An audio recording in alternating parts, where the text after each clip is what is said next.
Now, on News Talk 105.9 WMAL. O'Connor and Company. 7:36 now. It's O'Connor and Company here in your nation's capital. Thanks for letting us be a part of your Tuesday routine. Coming up at 8:05, Representative Andy Harris, and at 8:35, Brett Tisovic from the Tim Cass Media Empire. Talk about some pop culture stories. It's Larry O'Connor with Julie Gunlock. And if you hear some urgency in my voice, it's because I want to get right to him. He is our colleague. He is our friend. He is simply the best. He's the great one. He's Mark Levin. Godfather Levin, thank you for joining us, sir. Larry and Julie, it's an honor. You're my first interview. Absolute number one, and I couldn't be more honored. Well, any kind of best-selling status you get from this point forward is all because of us. Can we agree to that? That's what I think. Thank you. I think it's mostly Julie, actually. The new book, which is available right now, you can order it, you can get it. It's called The Democrat Party Hates America. It's a great time. You're already getting heat about the title, but I got to tell you, I watched your show this week on Fox, of course, and you sort of laid this out here. In fact, you made a distinction that is the Democrat Party even a party, a political party anymore?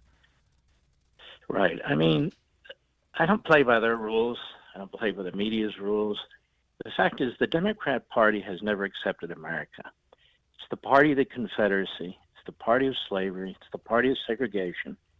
It's the party of Jim Crow. It's the party today that embraces all these Marxist movements, all these perverse movements when it comes to children, critical race theory. Everything is anti-American. Now, you'll notice none of the leadership of the Democrat Party ever objects to any of this. Right. The teachers' unions are bought and paid for by the Democrat Party, so what's going on in the classroom, they're perfectly happy with. Mm-hmm. Joe Biden signs executive orders left and right, changing the language in the federal bureaucracy, the words that are to be used everywhere from the FAA to the CDC to every other agency in the nation, in the government. And all these things they're going through now is typical of an autocratic, authoritarian, tyrannical party all over the world. Yeah. And so what I want people to understand is the Republican Party is a political party. In many cases, it is ineffective. In many cases, it is asleep at the wheel. The Democrat Party is not purely a political party. It is an autocratic party that is a monopoly party that wants to own the bureaucracy and does, that wants to own the government, federal law enforcement. There's only a dime's worth of difference between the media in America and the Democrat Party, because when you have a state-run party, which I call the Democrat Party, you need a state-run media. So we don't have a free press. We have a press that's free to push the propaganda of the Democrat Party. You dedicate a chapter of the book to the left's war on the nuclear family. You explain how Karl Marx specifically said that it was necessary to replace parental care and love with the priorities of the state. Obviously, parents saw this during COVID. They're seeing it today with the Democrats' determination to keep secrets from parents. But do you think the average parent, not necessarily parents on the right, but the average parent understands how determined the left is to destroy the traditional family? No. I don't think anybody is. I think if you go through the history of the Democrat Party, and I don't just mean surface level, if you really dig deeply into it, as I've done in the book, I don't think Republican senators or Republican House members or Republicans running for president understand this. Because every racist initiative that's ever taken place in America has been the initiative of the Democrat Party. Every effort to turn one ethnic group against another has been the initiative of the Democrat Party. Because people need to understand, you've got to look at the Democrat Party through the proper lens. Again, these aren't two normal political parties duking it out. The Democrat Party has devoured most of the culture, as it has devoured most of the media. It's now brazen about what it's doing. The whole notion of fundamental transformation that's been repeated 1,000 times, well, it is. This is what they mean. Fundamental transformation into what? Mm-hmm. Well, they reject our history. The 1619 Project is embraced by the Democrat Party and their media, the New York Times. Critical race theory is pushed by the Democrat Party and their teachers' unions. The destruction of the nuclear family. Are you kidding me? We heard Terry McAuliffe here in Virginia They don't believe in the nuclear family. Why?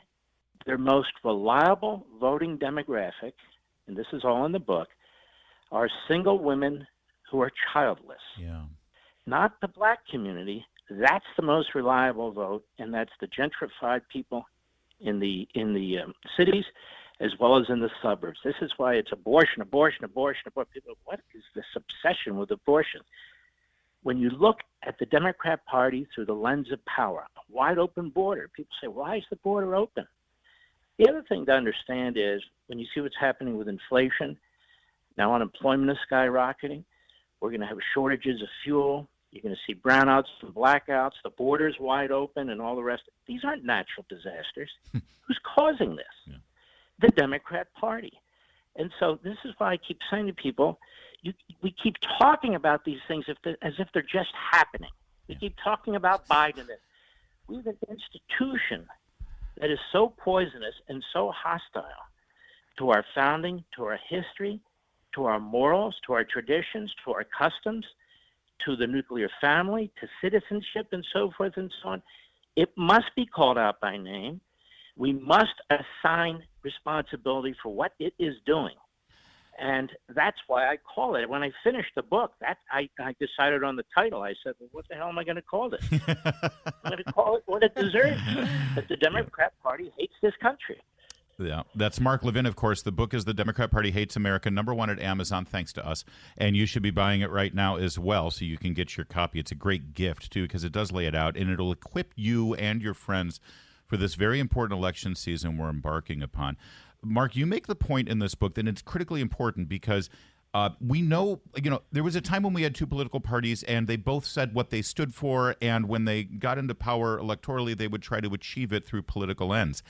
That's not what these Democrats are doing. They try to achieve this outside of the Constitution. In fact, they swear to protect and defend the Constitution when they win an election, and then immediately try to undermine, if not completely alter and circumvent that Constitution. And that's so critically important because that is the biggest distinction. That's where the authoritarian creeps in. All these things they want to do, Mark, they want to do without the benefit of an actual vote or legislation.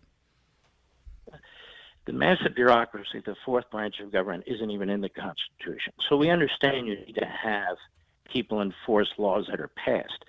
But now this fourth branch of government is passing laws. All these changes to appliances in your home, changes to automobiles, they're not voted on. Nobody's voted for this.